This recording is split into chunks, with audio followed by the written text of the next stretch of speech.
I'm going to give you assets from my synopsis from my book, The Lost Kingdom, The Kingdom of the Lost. Hope you enjoy.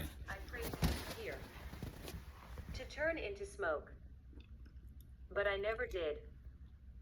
I stayed. I burned. And from the ashes of every unanswered prayer, I began to write the real one. Not a prayer to a God in the sky, but a prayer to the truth inside the wound. That prayer has no words, only fire. Chapter 4, The Outlaw Sermon. I preached my first sermon at age 15, not in a church, but in a stolen car. The text. Fuck the system. I wasn't trying to be a prophet. I was trying not to die.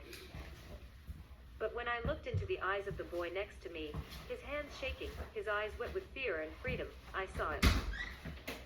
We were both wild gods, driven mad by a world that wanted us tame.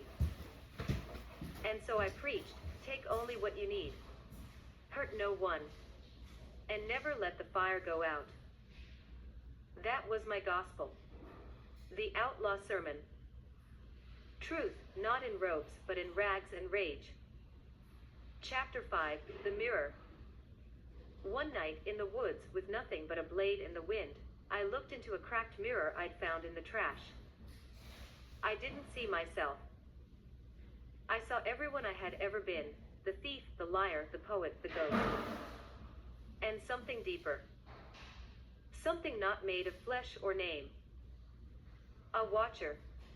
A witness. A truth that was always there. The mirror didn't lie. It didn't flatter. It showed me what the world refused to. I was real. I was alive. I was becoming. Chapter 6, Ashes That Remember. Ashes hold memory. More than books. More than scars. I once smeared ash across my chest in the forest, marking myself not for war, but for truth. No one saw it. No one needed to. It was for the wind, for the fireflies, for the animals that watched me from the dark. I whispered my name to the sky that night, not the one I was given, but the one I earned. A name made of fire and silence, Raven. And the wind answered. Not with sound, but with presence. That's when I knew I wasn't alone. I was remembered. Chapter 7, The Fire and the Flesh. They think awakening is gentle. It isn't. It's your body refusing to move while your soul tears through dimensions. It's vomiting up the lies you were fed as a child. It's sweating out the fear that was sewn into your skin.